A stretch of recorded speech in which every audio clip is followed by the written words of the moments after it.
those that were with us last time, you'll remember that I do it kind of a chalkboard style for you. What I want to do is, and you'll see the bumper sticker at the bottom, this is for you. This isn't for me to practice talking about contracting, which is not by far the most fun thing in the world to speak about. Kind of a dry subject. So the way we can keep this fun is with all of your questions and your topics, because again, to me, that's the top priority, is what's on your mind, right? We want to make this actionable so you have a takeaway of things that you can do. And you'll see in the slides, we'll talk a little bit more about that. But I don't want to just lecture. I don't want to give you some canned information. I want everything to be tailored exactly to what you need to know. So if you don't need to know it, if we don't need it right now, if it doesn't apply, well, let's not talk about it. Let's just go after what's important to you. Okay, in last week's, we talked about kind of the basic procurement landscape. This week, we're going to go into some unique elements. And then as you can see, we have 2 more parts, and we'll continue to build on the information that we already discussed and answered, and the questions we answered, but also understand that if you did miss last week, it's okay, because all of these elements kind of stand on their own. And it's not like if you missed the first 8 episodes of Game of Thrones, you don't know where you're at. Hey, we can pick up anywhere in here, and we'll make it dynamic and useful, that at any point in the time, don't feel like you're going to be lost. Feel like you can actually take something out of today. You can ask a question about anything, and we're going to get to it and get you the answers, or at least get you in the right direction. And that's my goal.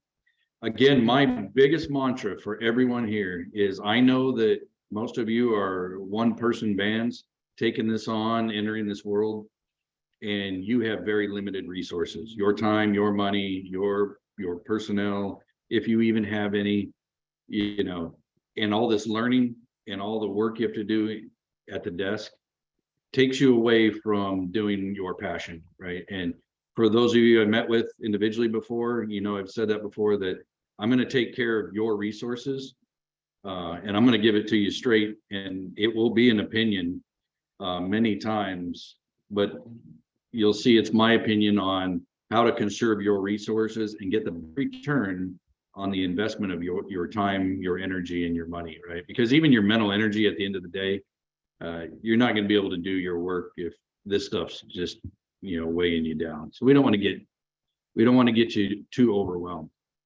All right, real quick about me, just the perspectives I come from. 22 years in the Air Force, I was the guy writing those contracts. So the people that we're talking about today that are the government, the man, I was there, right? So I was the person evaluating your company. I was the person writing all that cryptic language, right, that no one can understand. I mean, who writes that stuff, right? Well, at one point I did. It's crazy. And then I get out and I'm a small business owner just like you, and now I have to read that stuff. And now I'm cussing the guy who wrote it. So this is really getting crazy now. And so in between my little small business I was hired on by the PTAC to develop the Hawaii PTAC, to help educate and do what we're doing today, consult and counsel you on how that big government machine works. And then I got hired as a defense contractor. So I'm the contracting officer for Goldwings. Our company is based out of Oahu. We do defense contracts for the military, civil agencies, etc. And now I'm working it on a larger level. So where you're at and where you may be in the future, I'll give you some insight on the differences, because as a smaller startups, not startup company, but startup in contracting, the things that you'll run into and see are going to be different than the larger companies, right? There's different hurdles, and the contracts are different. The requirements are different. There's simplified acquisition, which is made for you. Whereas when we get into the larger companies, it's not simplified anymore. It's incredibly complex and unsimplified. And just a note on that, I'm going to jump around a little bit. But when we talk about the unsimplified portion, just a reminder to everybody, government contracting is inherently complex. It's complex, it's confusing. It has a lot of repetition, repeated steps, red tape. It's got all this stuff. But understand it's there by design because it's your taxpayer dollars, right? So you want the people that are authorized to spend your money on behalf of the government agencies that need it to really take the time and the diligence to not waste your money, not let it go to fraudulent activities, ensure it's going to small woman-owned businesses, small veteran-owned businesses, right? It's going back into our economy. And for that to happen, the system has to be incredibly painful because that's just inherent to being a good steward of the money. So that's where we're at. I've seen it from those three perspectives, and throughout today, as we talk story, I'll reference where I'm answering from in one of those three aspects. Okay. Part one, we did a few weeks ago. We talked about kind of the government agencies. We talked a little bit about the women-owned business set aside, how those may apply to you. As a reminder to that, any set aside is a good thing, or any certification to get a set aside is a good thing. It's never a bad thing, but take it one step further and evaluate before you get certifications, whether the time and energy and resources you put into achieving that certification are going to give you a return on your investment. The example I used was I have a service disabled veteran-owned certification. The only agency that uses that is the Veterans Affairs. My small company doesn't sell anything to the Veterans Affairs. I don't get any return on my investment that I put through all of that application and certification. So it matches my company, but my company has no use for it. So think about it kind of on that objective level of having it is great. If you want to do it, go for it. I'll never say don't. But, you know, like anything, balance the return you're going to get. So we talked about the FAR, some thresholds, dollar thresholds, how the government will have some micro purchases, some government purchase card purchasing that is invisible because they don't post it. They're not required to. They can do it over phone calls and email. So to walk the ripple effect on that is you may be in a really good position to do some smaller $2,500 contracts that are paid by credit card, but you have to make yourself visible to those agencies or they'll never know how to contact you, right? And that was kind of the key point is just because those smaller purchases are out there, we still have to do the work at the ground level to make ourselves visible. And you know, things like capability statements. You'll always hear every session, every business development agency you talk to, you're going to hear about capability statements. That's your business calling card, and that's how you get your visibility into these contracting officers and business development managers that advise the government. Okay. And we can go back anytime you still have a question about any of this stuff. Let's talk about it. Okay. And then today's session, again, I keep it super simple. This stuff gets very overwhelming. It's hard to retain. A lot of it's foreign. I want to kind of talk about some of the basic elements of your company that you're going to need even before you register in SAM, even before you register in any of the state or county or different sites that you want to propose to work for. You're going to need to know some of this basic information and have that as part of your company, your core company identification. The second half of the screen there, and some of this again is very unique to Hawaii. That's outside of, I'm qualified all the way around in federal, but I really spend a lot of my time because I'm in Hawaii, focusing on the opportunities and where to find Hawaii-based opportunities for Hawaii-based businesses. So that this does have a little twist to it. I'm with the YWCA, MBDA through Hawaii. So if it, depending on our crowd, we can talk about that a little bit. And if it doesn't fit, we talk about some other stuff. But this is kind of where we're going for the day. And we'll spend plenty of time on the NAICS codes. That's in SAM, that's pretty important. By far, I understand these 3 points. I can hear you saying them to me right now. Yeah, I mean, everybody is saying it at the same time. It's loud and clear. This stuff is overwhelming. Every day it's a fire hose, right? And you don't even understand why. It's just, it's a constantly moving system. And even for somebody like me that's been in it most of my life, I'll tell you that anyone, even the highest qualified contracting people, they don't know it all. They don't know everything, and they never will. I will never know every aspect of contracting. It's too much, it's too big, and it changes every day. You know, it's all government guidance, government regulation, and it all's tied to money. And everybody knows that gets to be really tricky. So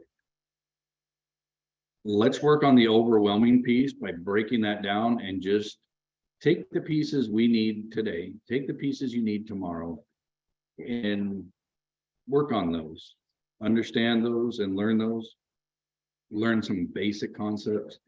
Let's do a building block approach. Keep your mind from getting overwhelmed. Don't look at that whole elephant. Let's just take the pieces we need. And that takes us to step 2. Really, every one of you has asked me, and you're asking right now, all this is great, but what do I do next? That's really what I need to know today. It's what's my next step, right? You can give me a whole library full of theory, but I don't know what my next step is. And I understand that. So let's find that. And I think today when we talk about NAICS code, that if you haven't done anything with what we did last week, it's okay. Let's get on NAICS codes today and let's figure that out. Let's really understand the tricks, the tips, what's behind the scenes to it, how to properly find it, and the tricks to verify it, right? And again, this was through the YWCA, so we always touch a little bit on the women-owned small business certification. I talked about it a minute ago. Do your homework, see if it fits for you. And that applies to any certification. Okay, any questions so far? Throw them in chat. I mean, we got kind of a small group. We could even unmute and ask questions. It's kind of Marla, how you want to run it, but any questions so far? Anybody? Okay. So we're going to go into a chalkboard, and what we do for those who haven't been here is as you ask your questions, as we discuss this, I'm going to type it right on the screen, right?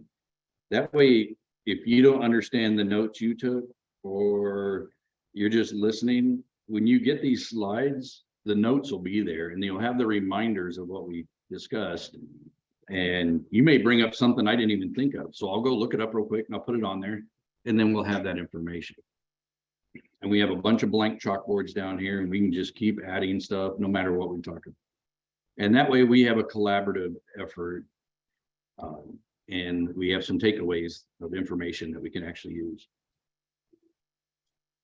Okay, so NAICS codes. I don't know if you all are familiar with it. Everybody's going to be at a little bit different level. So I'll just kind of go through the basics.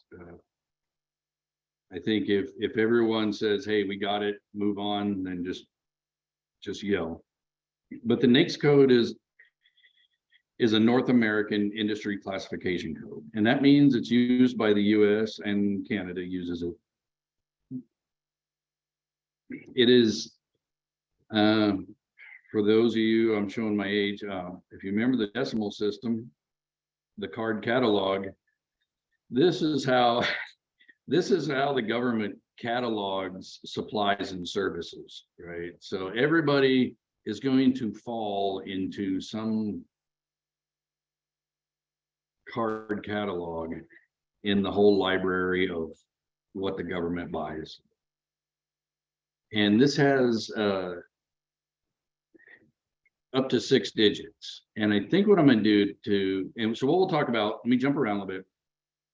We're going to refine it. I want to talk about the lumping and all others, and then the importance of setting your primary. So give me a second here. I'm actually going to bring up a NAICS code website and we're going to walk through it. And then somebody in chat can throw out what they do. And we'll do a real live example here of how you can do this on your own. Give me 1 second.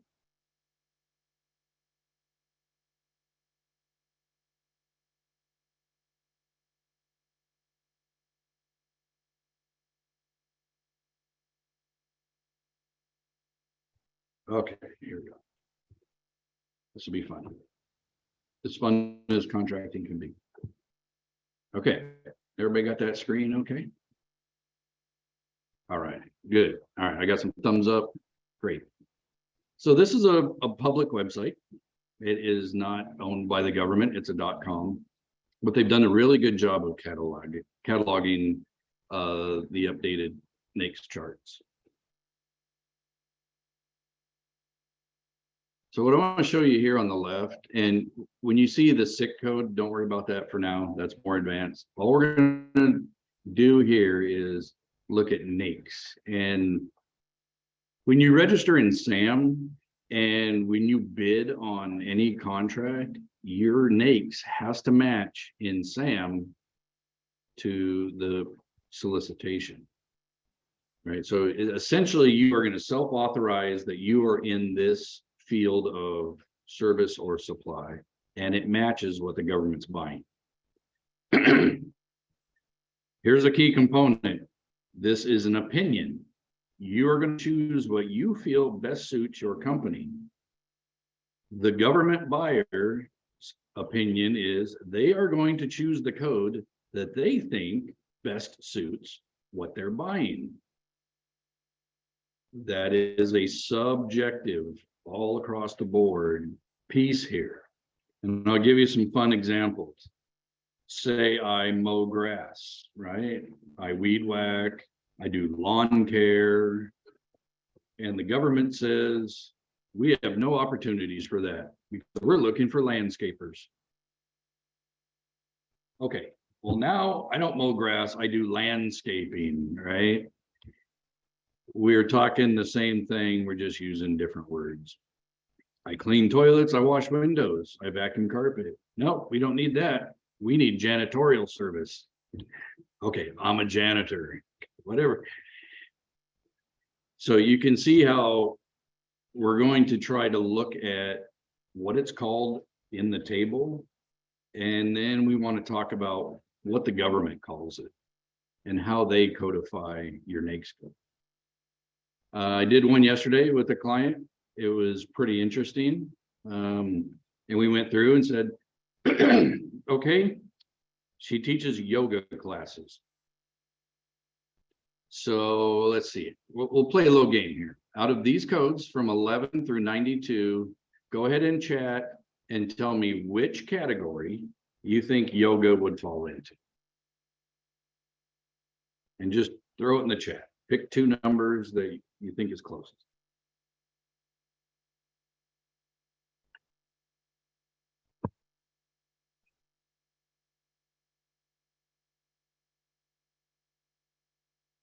I know it's not mining and it's not construction. All right, what do we got? 62, 54, 70, 89, 71, 61, 54. Okay, you want to know the answer? 61. Out of all of those different things, right? And here, I'll show you the shortcut. Well, hold on, let's back up. You remember those 2 digits you just put in there? That's the first 2 of the 6, right? So now we're going to look at the government breaks it down into the next 2 digits. That's why on the slides it said 2, 4, and 6. So you start in your main category, And this is going to be important. So remember that your main category, and you're going to break down into the next two digits. And now this is going to say all this technical school stuff. So now we get to guess again which two digits next do you think the government is going to put yoga into? All right, we have one guess. 16. Okay, good. You got it. That's it. We're going to go into 6116. And remember when I said in the slides, lumping, here we go. Here's where it gets really wild. And the government does a really poor job of this, is they get lazy about trying to truly, if it's not something clear, if it doesn't say dental service, where it's a bold, easy to find code, when it gets a little squirrely, and if your niche business isn't quite just basic broad, like electrical contractor or dentist, right? When you get a little more niche, the government just goes, throw in the others. Okay, how am I supposed to find the opportunity, government, if you just threw me in a group of lumped stuff?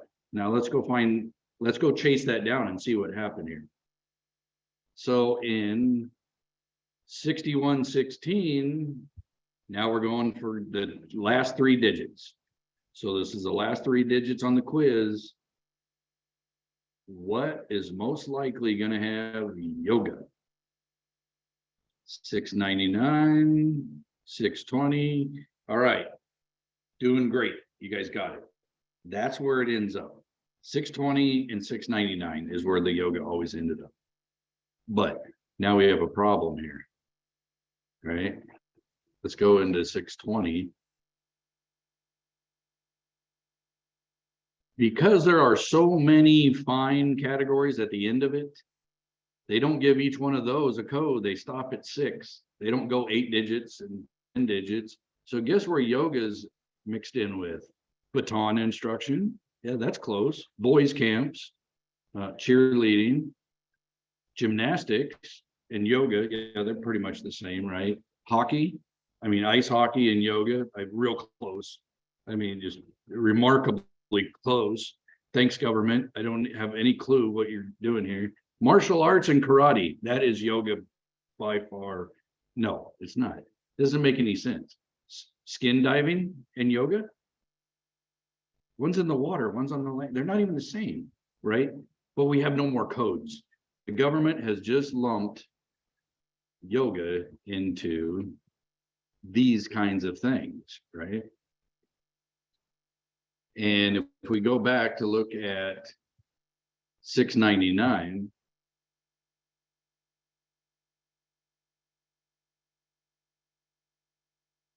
at the bottom we see yoga.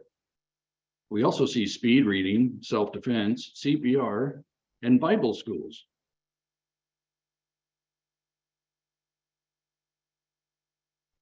Is this stuff confusing or what, right? I'm a yoga instructor. I'm going to go put in my code for yoga that the government wrote right here on my screen, 611, 699. And then when I start getting alerts and I start looking for opportunities, which is cumbersome enough to find the opportunities, I'm going to start getting exactly firearms training. So what I want you to be really aware of, this is a very, very important for you to be aware of this, because I don't want you to turn off your searches because you think you made a mistake and said, wait a minute, no, I screwed something up. I'm getting firearms and first aid. That's no, that's not what I do. I got to change my code. Or I'm looking in the wrong place, or I did something wrong. You didn't do anything wrong, right? You just didn't understand how kind of foggy the government codes their stuff, right? So when you go out there, you're going to pull up 611, 699, and you're going to get, wow, there's 800, there's 2,000 opportunities. And you're going to say two things. holy crap, I got to go through 2,000 opportunities to try to see if there's something I can do. I got to narrow that down. And then you start looking at it and you go, I don't even see yoga. And then we get to the question, now what do I do? It's overwhelming. I don't know what to do next. I got 2,000 opportunities and it's a bunch of crap I don't do. Help. Okay, so yeah, that goes into the more advanced stages. Is we'll come up with how do we figure out where the opportunities are. So you got to stay tuned. I think we do that in series 4. We'll talk a little bit more about that, but that's when we really start working one-on-one, and we really got to work at this. Now, when we talk about NAICS codes, as you can see, we got 611, 620, 699. But if I go out there and I look at what the government's posting. Okay, hold on. We got a question.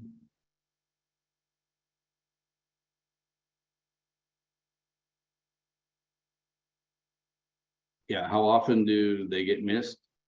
All the time. That's why I put this whole lesson in there. Yeah, it's tough. Now, and well, that brings up the point that I was talking about earlier. So let's go on your question. Here's how you fix it, right? If you do yoga,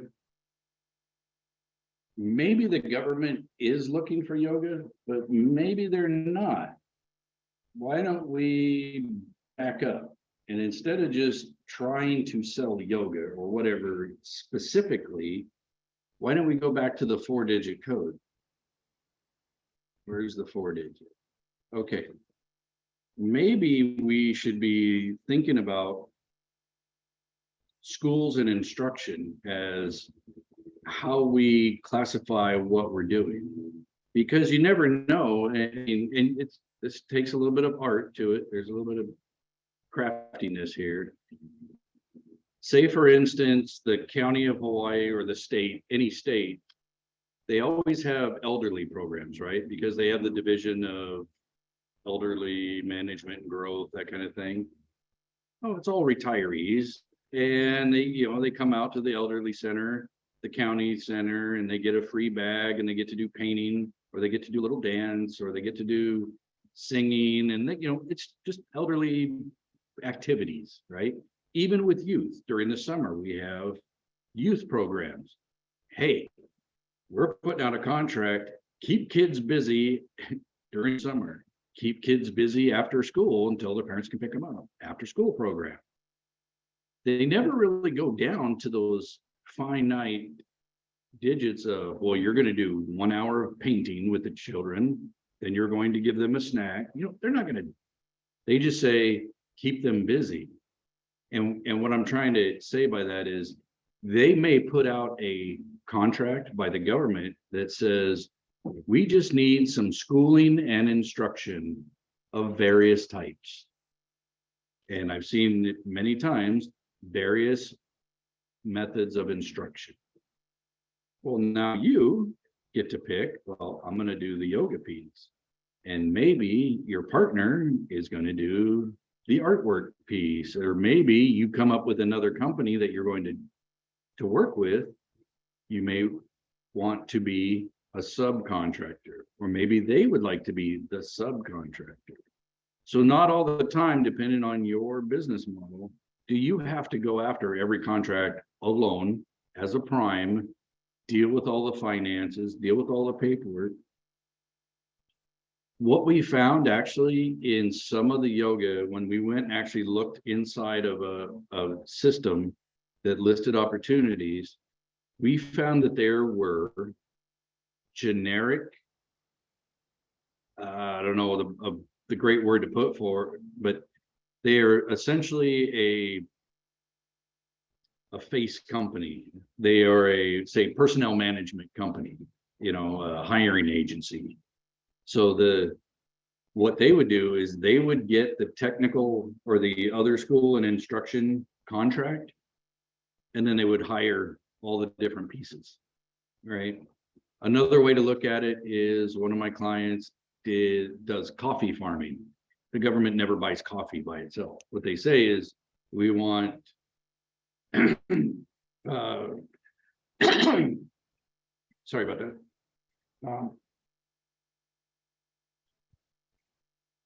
They're looking for all of the kitchen items. So they're going to buy salt, pepper, ketchup, mayo, coffee, tea, stir sticks, all this stuff in one, right? So you kind of, what we had to tell the coffee people is, either go up a level to your 4-digit code, sell all of that stuff and coffee, or find that face company, which is somebody in an office. Most likely they don't create anything, they don't make anything, they don't even have a packet of coffee in their office. They bid on it, and then they get all their little suppliers, their contractor. Okay, so now what we're going to do is research. Maybe there's some of these face companies that are getting these 4-digit level contracts that include yoga, but it also includes CPR, because one week they have to provide CPR for the youth center staff. The next week they're providing yoga for the customers, right? Now we start thinking about a little bit bigger picture is, let me find out who's getting all these things, because I have an important piece to their solution to the government. It's kind of that 6 degrees to Kevin Bacon thing, right? You got to find out where your degree is in there, because they may not just go look directly for what you have. We have a question. Bill. Do you think primary NAICS codes will become obsolete? The Veterans First with SBA will not need a primary NAICS code for past performance after January 1st. Just have to have NAICS codes listed. Yeah, so when it comes to primary, my advice has always been on primary, because SAM makes you identify one. I just say, try to choose the one that you fit best. I have never really seen what the purpose is. I mean, I think those are like reporting when OMB are doing their large dollar reportings. What are the industries within the United States that are classified by people as what they do? So I think it's more of a data tool. If we can say, all right, we can see a lot of the country that receives government funding through contracting, X% is in construction, X% is in healthcare, X% is in this. I think it's a reporting tool, because if you need to add a code to get a contract, you go into SAM and you have to add the code anyways, right? Whether it's your primary or not, doesn't matter. You just have to have it listed so they can give you the award. Not renewing my SAM on time. But yeah, definitely. And that's part of today. We're talking about SAM today. I have a lot of good little tidbits of information right along that line on the question about if you don't renew in time and it expires, yeah, it gets crazy. And lately it's been really bad. Even in our large company, we've had some issues. I've had some clients that have issues. Last year it seemed to run pretty smooth. This year, I don't know if there's more changes in the background with the whole consolidation, but SAM right now I wouldn't give it an A+ for today with its turnaround. And I mean, we were on the line with the help desk all day earlier this week, got no one. Never did talk to anyone. So let's kind of merge these with your NAICS codes.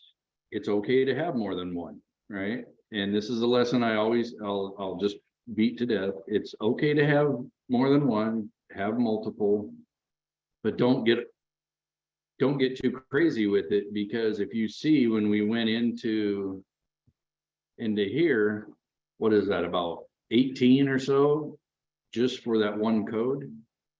Well, now multiply, if there's 20 per code and you put 2 codes, now you're going to get 40 different types of hits. 3 codes, you're going to get 60 hits, 60 different types. And that could be a whole bunch of each one, right? The reason I say keep it small, I always say 5 is healthy. 8, you're getting kind of chunky, and you start getting over that, you're going to be hiring people, because that means you're doing a lot of different stuff, right? So if you can keep it 5 or under, you're healthy. I mean, especially if you got 3 and they're solid, you're pretty good. And that's just because when we get into opportunity identification, it's kind of the simplest thing, because the language is so subjective. It's really, if you can find where the government, and that's what we do when we reverse engineer it, we try to find what they're using for your type of services. But the language, the keyword language, is bad. Keywords are, some of them, they'll just put a number, a solicitation number. They don't even write what the title is, right? So it's, the NAICS is your safest way to find more work. But if you do get approached and the government says, hey, we really like you to do this, or bid on it, look at that NAICS code right away, because if you don't have that in your SAM, they're not going to award it to you until you get it updated. And as Tracy just said, if you don't have it updated, it could take a while. And the government's going to be going, it's end of year, right? It's September. Get your junk updated. We got to get this out. We got to get this moving. And you're like, it's SAM. Okay. All right. And all that causes is stress and a headache, and you just get mad. And what happens in the big picture, and I've seen this a million times, and that's why I like to talk about keeping the overwhelming level down and the stress level down. If you get burned out on government contracting, you'll quit. You won't do it. You'll keep doing what you do, but you will leave this government piece behind. And I've seen a lot of contractors, just for many reasons, and we can talk about them in the future, but you really got to take this government thing with some patience, and the least amount of stress, or you will quickly tell yourself it's not worth your time. And it's because of a lot of things we just identified that are just confusing. But if we explain them, work through it. Like Tracy said, do not let your SAM expire. On the same note, this is a very personal opinion of mine. If you're registered in SAM, you are going to receive emails year round that look like they're from SAM, and they go, hey, you need updated. Or you'll even receive it in the mail and it'll look as official as it is. And if you flip it over on the back in fine print, it's a paid advertisement. Be very careful of the companies out there trying to charge you $250, $500, $750 to update your SAM registration. All they're doing is pulling a list off of SAM of people that are going to expire in the next 4 months, and they spam mail, email the crap. Remember that, especially in Hawaii, we have at least 15 business development agencies, such as the MBDA, Small Business Development Center, PTAC, and other states have small business development agencies as well. It's important that you understand your taxpayer money is already going to pay us as agencies to support our economy and our small business for free. We're already here for free. All those resources these people are selling you, all you have to do is reach out and talk to every Marla that's in the state, right, that offers the same kind of services, and we'll do it for nothing.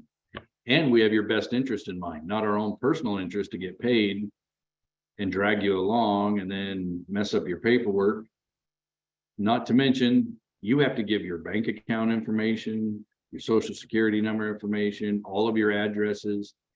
You know, in today's cyber community, I'm a big foot stomper on be careful with your cyber. Your cyber is it only takes a piece here and a piece there with one more piece on top, and you've got the whole picture. Right. And so a SAM registration has a lot of data in it. Your small business certifications have a lot of data. Be careful with private companies sharing that information. And it costs you money. Who wants to pay for that stuff? We don't pay for pain and suffering. No, get it for free. Okay. So that is kind of the big picture on NAICS. If I forgot anything, I'll go back to it. Just as a reminder, maybe don't go down to the 6 code, go to the 4 code and offer your services in a more broad fashion. Okay, let us try to flip back to the slides here.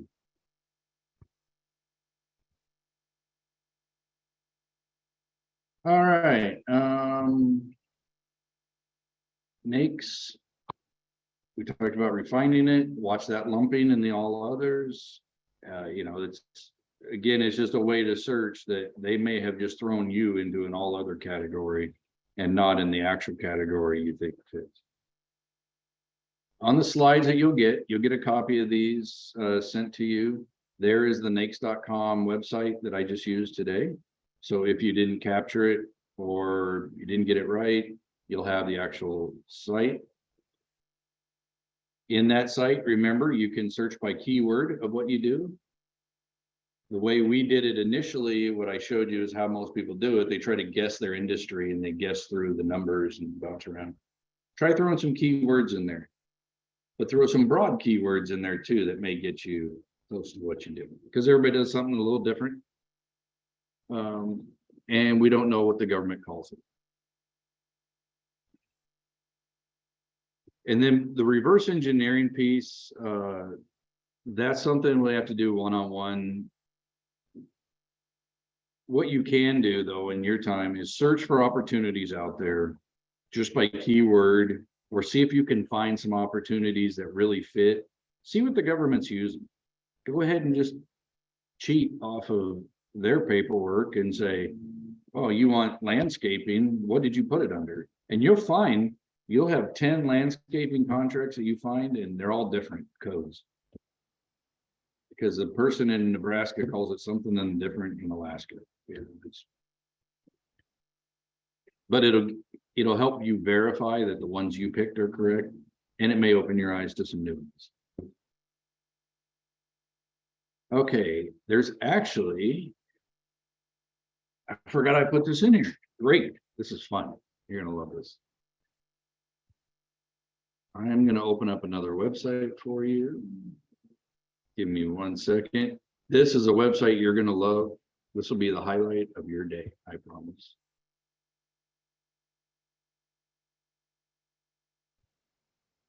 And it's free.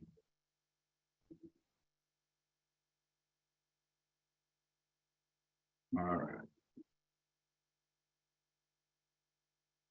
Get ready for the fun. I didn't even know about this website for years until I ran PTAC, and then I found it, and it's cool. So on the slides, you saw that there was that long list out there.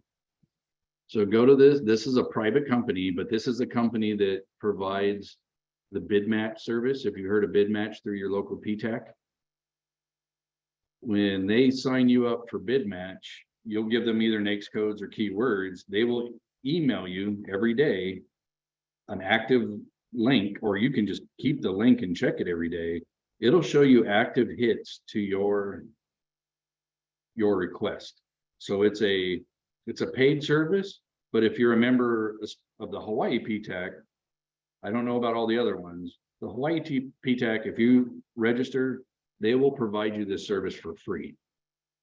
Their counselor will work with you, put your codes in, set up your profile. And it looks like Dre said MBDA also offers. Utilize it. They will. Yep. And then Ohio PTAC emails us daily. But that link through this, even if they don't email you, you can always use that link. It's an active link, and it'll show you today's results, and it'll show you the whole month worth of results, right? But you can go in here and learn something. Here's a super trick to put you on top of the game is go to this website right here, and on this drop-down menu, it has your state. And this is everything that they are looking at. So if you want to go look at the individual sites, say we're in Hawaii, it tells me they're in Hawaii alone, there's this many agencies that post opportunities on their own site. There is not one big central place where everybody posts everything. So if you're searching just in SAM, you're only going to get so many results. If you only search on, say, County of Hawaii, so many results. Let's see, you said Ohio. I'm curious to see what Ohio brings up.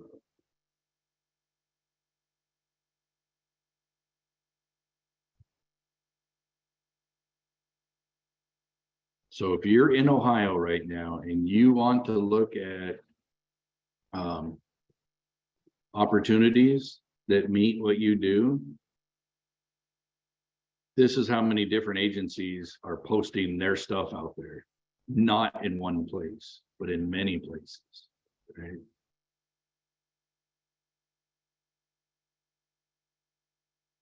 So this is a really great website for wherever you're at, or even if you're in Ohio, but you want to do work in the neighboring states, or if you're in Hawaii and you said, hey, I want to do work in the mainland, I can sell ceiling fans to anybody, right? PTAC is kind of the one-stop shop with their bid match. But I believe in kind of doing your homework and, okay, well, where is bid match getting its information from? So now we've opened up the machine that's given us our info, and now we can really double check the machine, and now we can fine tune our results. So if we're in that code, that's a really difficult code, we're getting a lot of firearms training and stuff.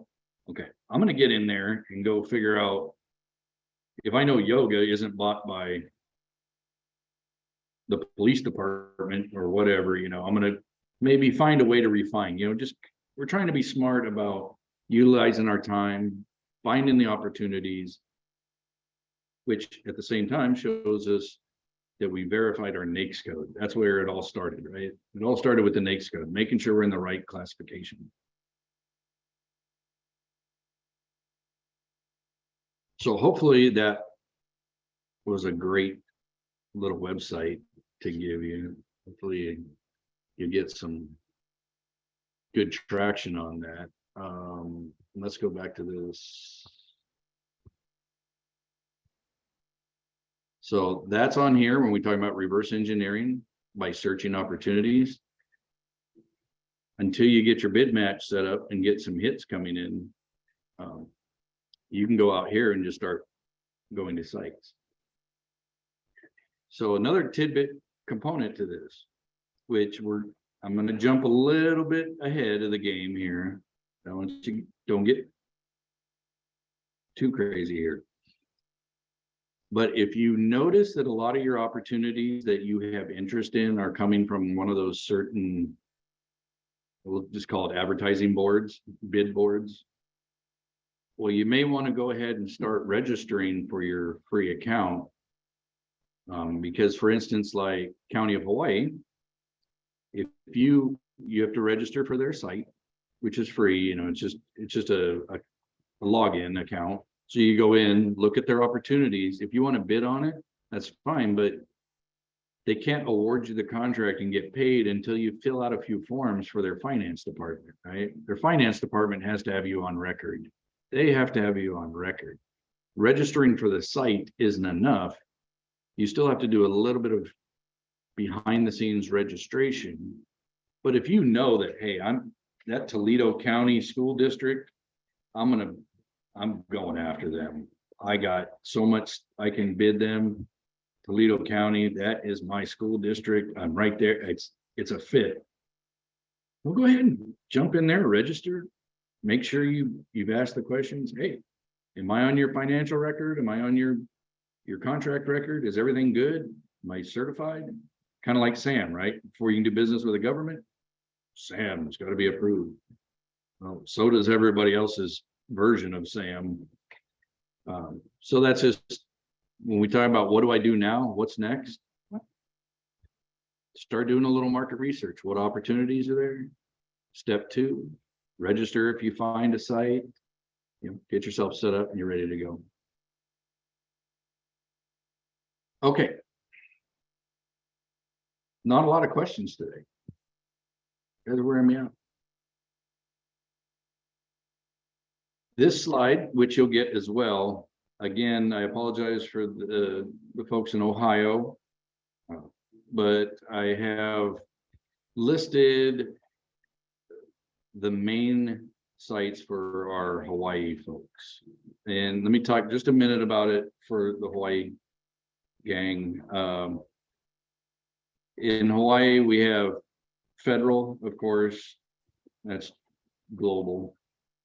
But if you want to start small, the federal is always going to be the most complex. It'll be more complex than any state, any county, local, whatever. When you're just starting out, federal may not be where you want to hit right away.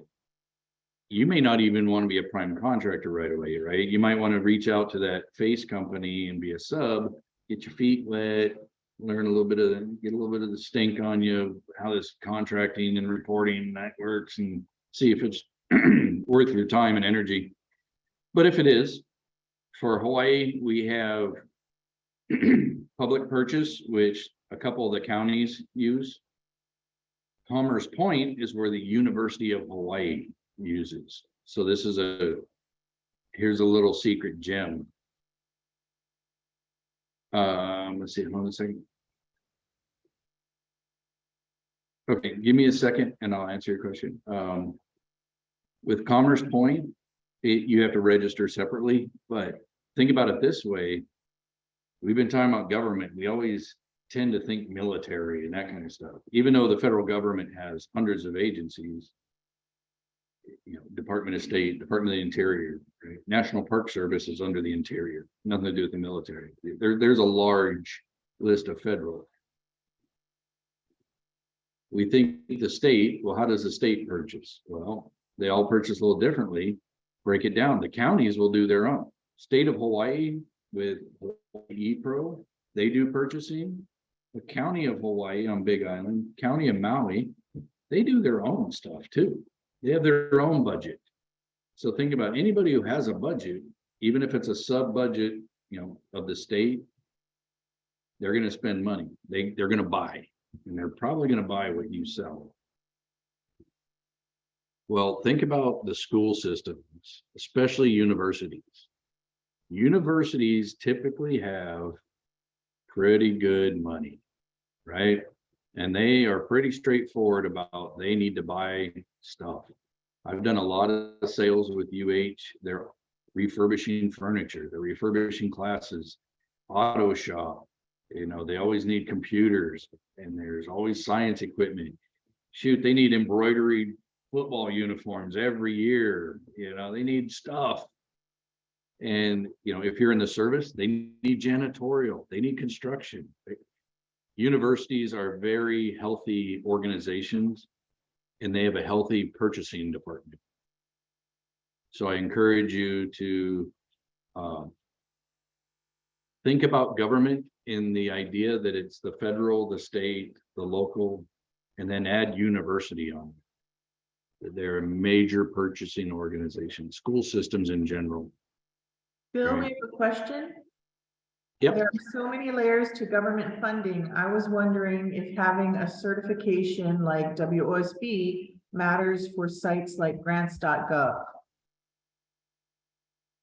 Okay, grants.gov. Understand first that a grant and a contract are two animals that follow two different rules, two different rule books. They act similar, but when you say layers to government funding, we like to use the word color of money, right? Construction money is a totally different set of rule books than regular service supply money. Grant funding is their officer, they're called a grant officer, whereas in contracts you have a contracting officer. Two different books, two different rule books. So I would say that when we talk about certification, it's not necessarily whether that certification is going after the color of money for construction, grants, contracts, etc. It depends on the individual requirement, because a certification is when they set aside a requirement just for that socioeconomic group, right? So when if say the grant officer says, all right, we're going to need a grant for someone to do what I'm doing today, contracting consultation, we want people to bid on it to get this grant. And I can tell you, Marla gets grants, so she can really tell you the ins and outs of grant management, how to apply for it, what it takes. If they set that aside and say, we only want service disabled veteran-owned businesses, well, then that's the only people who can bid on it. If they want a woman-owned small business to win that award, that grant award or contract award, then they'll set it aside. And we've talked about this with some of you one-on-one. We talked about it a little bit last session. Let's think about, just in generic terms, that woman-owned small business set aside. That is a filtered level. It's almost like the sixth digit to your NAICS. It's a very fine filter. Now you're limiting your competition to just women-owned small business, because the government has a 5% goal, not a law. 5% of their money, try to get it to women-owned small business. Don't most women-owned small businesses fall under the category at the next level up, which is small business? Well, here's Wild Bill's opinion. Most of the government sets everything aside for small business, because throughout all of the money they spend for small business, they are going to capture 5% woman-owned small business. They get anything, they get everything at once. They don't have to set it aside to get the credit. If they set it aside for generic small business and you win it, they're going to get small business credit, woman-owned small business credit. If you're any other ones, Native American, ethnic, veteran, in one contractor, they can pull 4 or 5 credits out of it, right? Realistically, there are some uses of the socioeconomic set-asides, but it's not a high usage. It's not definitely a separate section of government contracting where they are dumping money into, or only the big crew of people who got certified. It just doesn't work. I mean, it doesn't work that way. The intention of the socioeconomic programs by the SBA, it's an SBA program, was to help inject more economic funding into socioeconomic categories. So women-owned businesses are typically getting paid, as my boss says, who's a woman-owned Hawaiian small business, 80 cents on the dollar. We need more set aside. We need more money injected into the women-owned small businesses, because we generally don't get paid as well anyways. Right? So it's an economic need, no different than affirmative action for hiring veterans or veteran-owned small businesses. Set aside. It's there to stimulate economy, but great in theory, what's really happening out there? I don't see, we're a women-owned, I mean, the Goldwings that we work for, these guys, woman-owned small business. We do big money, do big defense contracts. I'm the sole contracting officer. You know how many women-owned small business contracts I've signed? Zero. Everything is small business citizen. And look at hub zone. If you're on certain parts of Oahu and the different islands, you can be hub zone. That is direct award saying that that is a historically underutilized business zone, right? That's some places that there is no income for the people that live there. They can get direct awards from the government. Why wouldn't the government use it? To get out of jail free card. I don't have to compete it. I can just boop, award it. You know how many of those I get? Being a hub zone? Zero. They don't hardly use the set-asides. The Veterans Administration puts everything out, service disabled, veteran owned. They're the only ones. Nobody else uses it. Is there a problem in our government, in all the governments, in their contracting processes, in utilizing these set-asides? You bet. I'm not saying they're doing it right, and that's just the way it is. They should be using it. That's what it's there for. If you remember, and for those who were here last session, remember I showed that chart, and it showed woman-owned small business goal 5% for those federal agencies. What was the generic small business goal? 48%, 44%. Where's the government really pushing? They're pushing at the filter level at small business, between big company and small business, which small business, again, look at your NAICS code. Your NAICS code will have and if you guys want to look at it, I can show you how it's broken down. It has a size classification.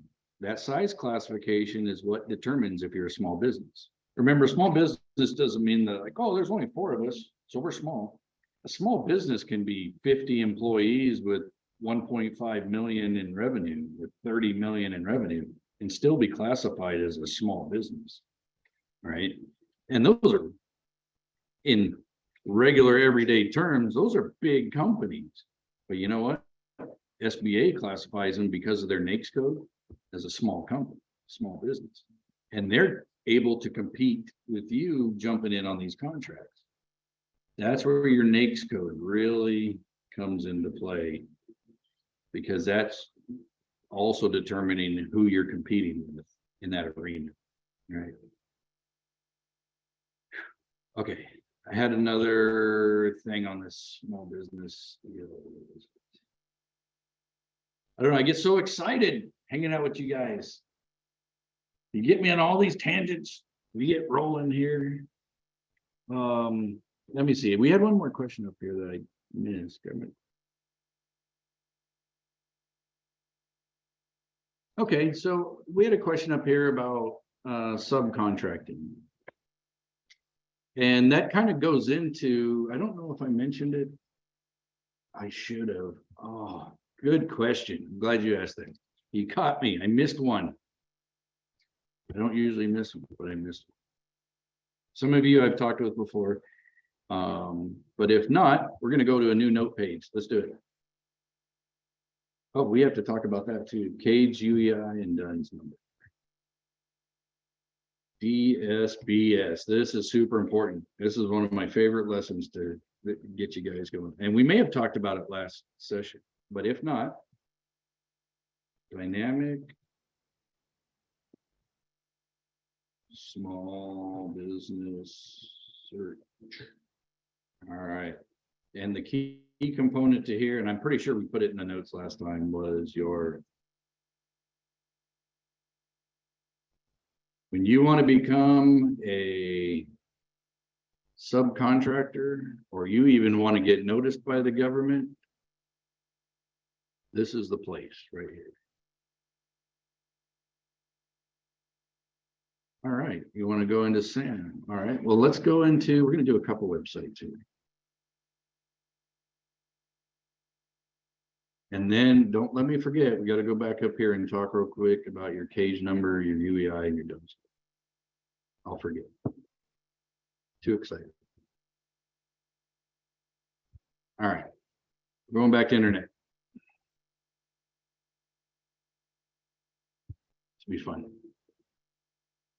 We're going to go to the DSBS first, and then we'll get into SAM. SAM is so much fun for those of you. It's just so exciting. Ah, no, not working. Oh, you heard me talking bad about SAM, so now I got to go to SAM. Jeez. Anybody recognize this really cool place? Okay, meeting's over. I'm out of here. I'm going to lunch. This is horrible. Can't believe we're going here. All right. It's so hard. You know, SAM has been Orca. It's been a million things in the past. And it was, I don't know if you guys know the history. About 3 years ago, the government had like 20 systems to deal with all this stuff. EDI and SPS and all this stuff. And they said, all right, we're going to do a 1-year program. We're going to smash them all into one. Where should we put it? Remember, it was beta.sam for about a year or so. And beta.sam was the crash course where they just shoved everything together and let it break while we all had to live through it. And they go, it kind of works now. Take off the beta. Here you go. Yeah, great. Thanks. Sucks. Let's see, the easiest way, we got the search button here, top left. Now, here's a trick. Some things you can search in SAM without signing in. Some things it will give you no results unless you're signed in. So typically my recommendation is always sign in. Then you're going to get all the results. I don't know why they filter certain stuff. It's strange. And signing in, as you know, is so much fun. Let me see if I can get signed in.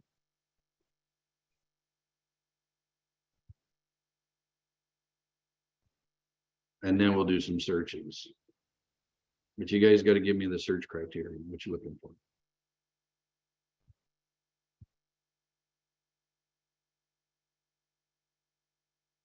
Okay. Now, all your search under this search tab, everything's on the left-hand side, right?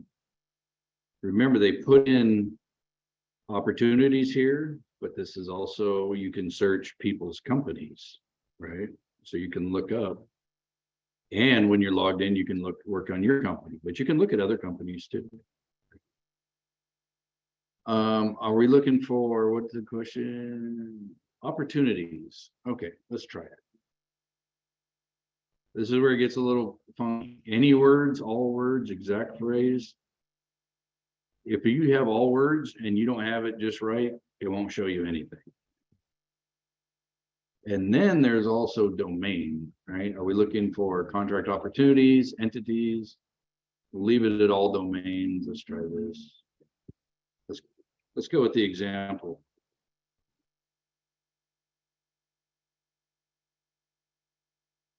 That's why I don't like SAM. I like the other systems that are out there. It's given me active registrations of companies, and then so I need to break it down to opportunities. It's just not intuitive to me anyways.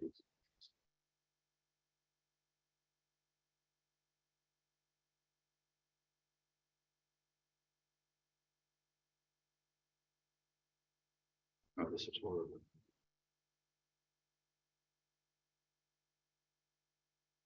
Four, see, this doesn't even make sense.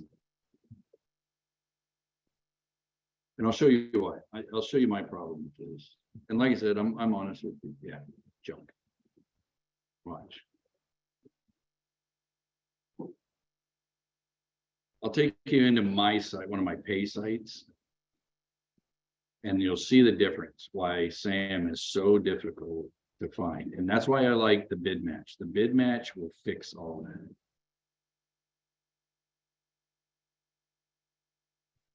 I can go in here and type yoga into a pay system similar to bid match. It gives me 536 items, right? I got 4 in SAM. Here I got 500. Tells me what's been awarded in the past, what's in source selection, what hasn't come out, which is in a pre-solicitation mode, what's current. 15 of them are currently out there. Why didn't SAM give me 15? Give me 4. So things like bid match, things like going to that USA bid, go to your state, go to your own organizations, are tools. You know, I'm not telling you pay for any of these sites, but if MBDA offers it and PTAC offers it, take advantage of it. It's free and it's just much easier. What about bid speed? I haven't used. I've been to it. I haven't really used it. The best one I've seen so far, and it can get pricey, is what's it called? GovWin. So now we're kind of getting off track a little bit, but things like GovWin are very advanced, but it's cool stuff. What these people do is they hire an entire team full of analysts, and these guys are out there looking at every opportunity, and they're looking at opportunities that haven't even come out yet. These guys are looking a year, 2 years, 4 years down the road. So say a 4-year contract is awarded today, they know in 4 years from now, it's going to come up for recompete, because the government always has that requirement, right? Well, the people are already working on the one that's going to get awarded in 4 years from now, right? That's the real game in this. Is say you do janitorial, and it's a 1-year contract. Well, they're going to need janitorial next year in December. Well, start positioning yourself to win it again and win it again, right? So you've already got to be working on the contracts that are 2 years out, 3 years out. And when you get into sites, these different sites, like, so SAM is, nothing's going to help you. It's just a raw database. But as you get a little more advanced, these people with analysts, they're going to list the contracting officers, they're going to list the customers, the business advisors. They've got all the documents organized. They're going to give you updates because they have people constantly calling and doing research, because you're paying them to be your research team on anything you look at. And these guys find everything, right? So I'm not doing a sales pitch for anyone, because this stuff's expensive.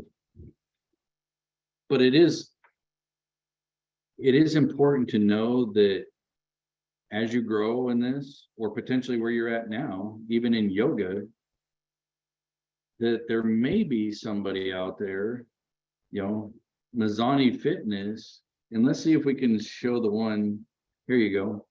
Yoga therapy and instruction, Synergy Federal Services. I guarantee you Synergy Federal Services does all kinds of crap, right? They bid on it, and then they just hire an individual to do it. They hire a 1 or 2 person band to fill that role, but they bid on everything. I guarantee you, instead of you being able to compete on this, they're going to beat you out every time, because they've already been doing the homework, right? They've already been out there looking ahead. They already knew this was coming out 6 months before it came out. So think about this. This is when we talk a little more advanced. if you see an opportunity right here pop up or pop up in SAM, and you start working on it today, because now you have to staff it. Now you have to get the pricing together. You have to get insurance in place, and you have to design, because you're going to have to propose, here's my design workout plan. Here's my calendar. Here's a syllabus, a schedule, whatever it is you do. Can you get that done in 4 weeks? Most of these things are only posted for 30 days or less, 14 days. Can you really put together a quality proposal in 14 days? Can you even get pricing? What if you have to have supplies?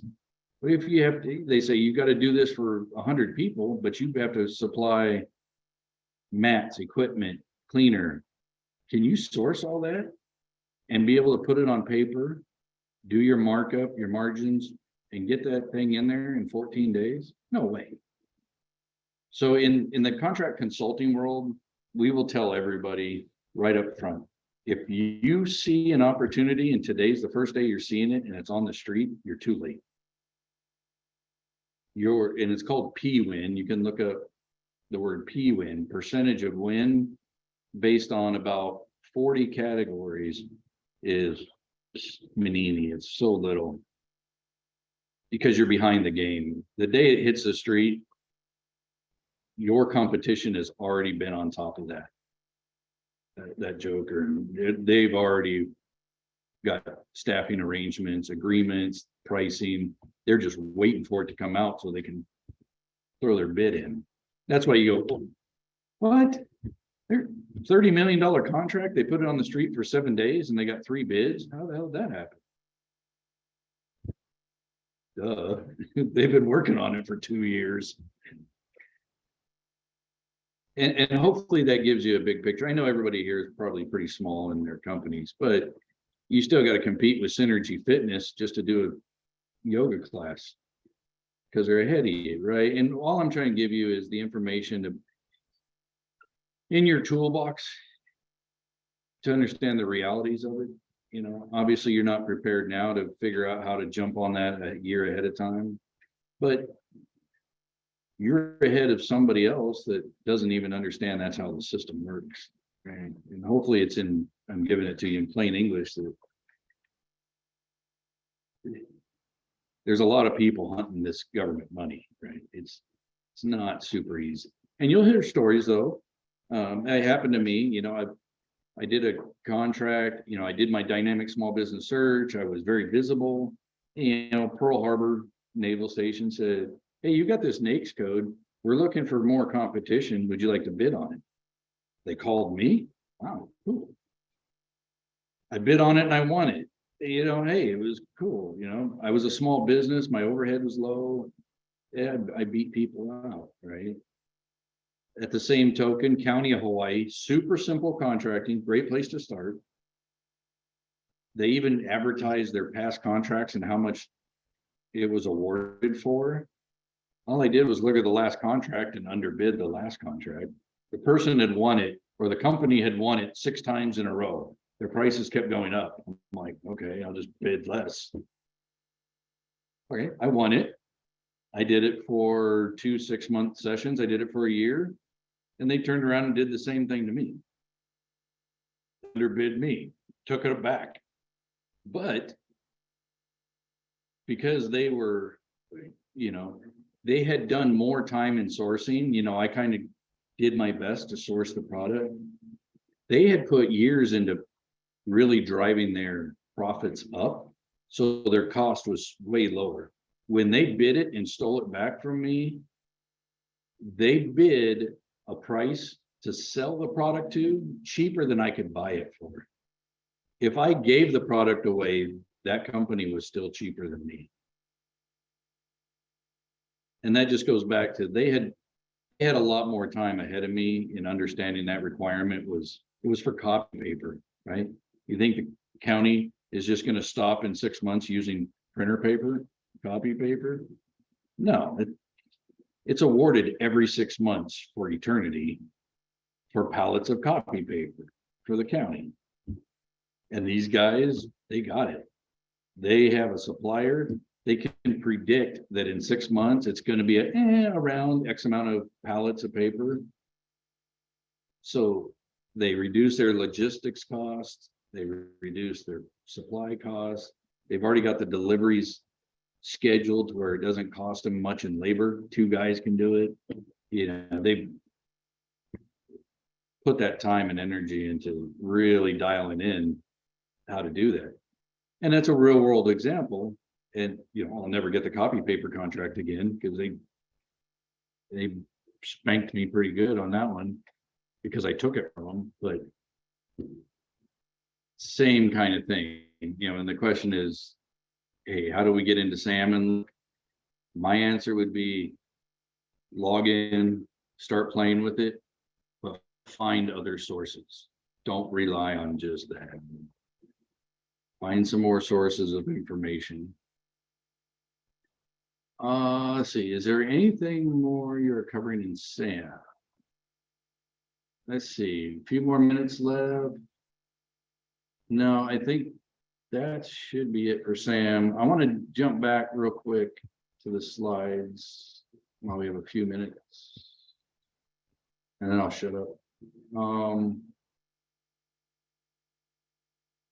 We do need to talk about that a little bit, your dynamic small business search. If you can get that website to work, I'll put it down here once we send these out. Get logged in there and update your capabilities narrative. That's what everybody sees. That's how prime contractors will find you, and that's how the government's going to find you. Website. I'll make sure I get this on there before we turn it over to you.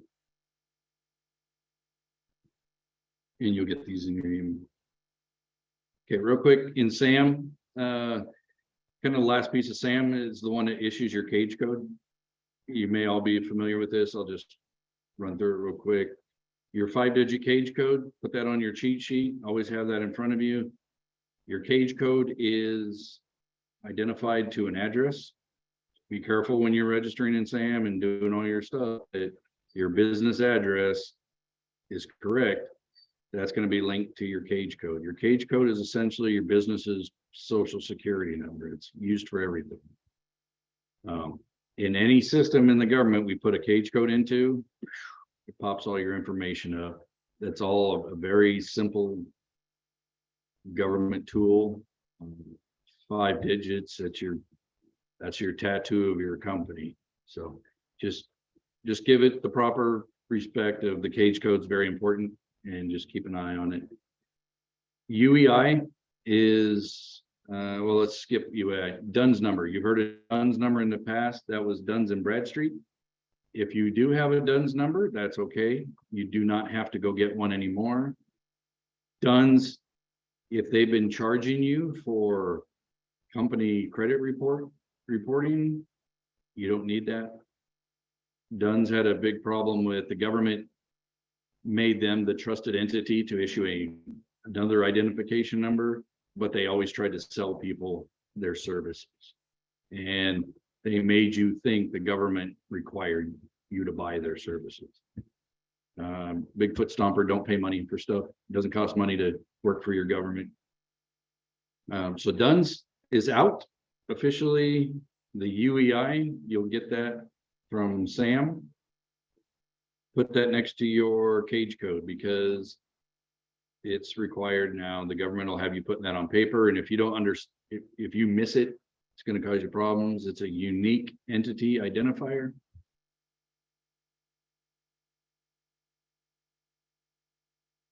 So those are some important numbers that we want you to keep to identify your company. All right, let me recap real quick. We talked about our NAICS, 2-digit, 4-digit, 6-digit. Identify what level of that filter you want to be at, depending on how niche your company is. Site registrations are free. Understand you will have to do that for many sites. They just need you to have a login and identity. Another reminder though, those are just the sites, they're the posting boards, they're a bulletin board. The actual agency may require you to do additional registration to enable you to get paid for the contract. Sam, be careful with Sam in the fact all your information needs to be identical. And there's a lot of problems right now with the IRS match. Look at your IRS document and make your address identical in Sam. If those are, if it's 1020 road or RD, those are two different things. ROAD and RD, lane, circle, those kinds of things can get you in a little bit of trouble. Be very detailed, very poignant about your registration. And that's pretty much the wrap up. Next time, we'll be talking about business elements unique part 2. But I'm not going to tell you what that is yet. Oh, it's in the flyer. I'm just kidding. You'll have it. All right, Marla, over to you. Thank you. Thanks, so gang. much, Bill.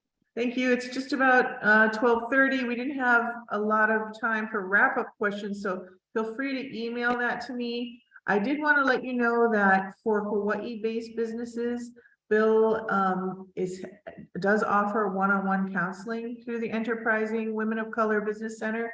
So he was sort of alluding to some of this is really better taken care of on a one-on-one case-by-case basis. So you're definitely welcome to get in touch with me to set up an appointment with Bill, because I'm sure you have some individualized questions about your business. For those of you who aren't in Hawaii, your business is based other parts of the country, we put in definitely look at PTAC and find your local PTAC, and they will be able to, get you onto bid match and start helping with research for RFPs and any questions you have on SAM and any wrinkles there. So that would be our recommendation. We do not have bid match at Enterprising Women of Color, but Dre Childs, who's the business development specialist with the MBDA Honolulu, she put her contact information into the chat. She does, and they help Hawaii-based businesses. So that's another resource for you, along with Hawaii PTAC. So stay in touch. There's so much here. It gets very confusing, but we're happy to follow up with any questions, any counseling sessions, and kind of further break it down for you. So our next session with Bill is January 12th, and then the last one, January 19th. So don't forget us. I'll send out reminders in the resource list while you're all enjoying your holiday meals and celebrations. And so from us, have a great holiday season, and we'll see you on the other side. Thanks, everybody. Take care, everybody. Thanks. Bye.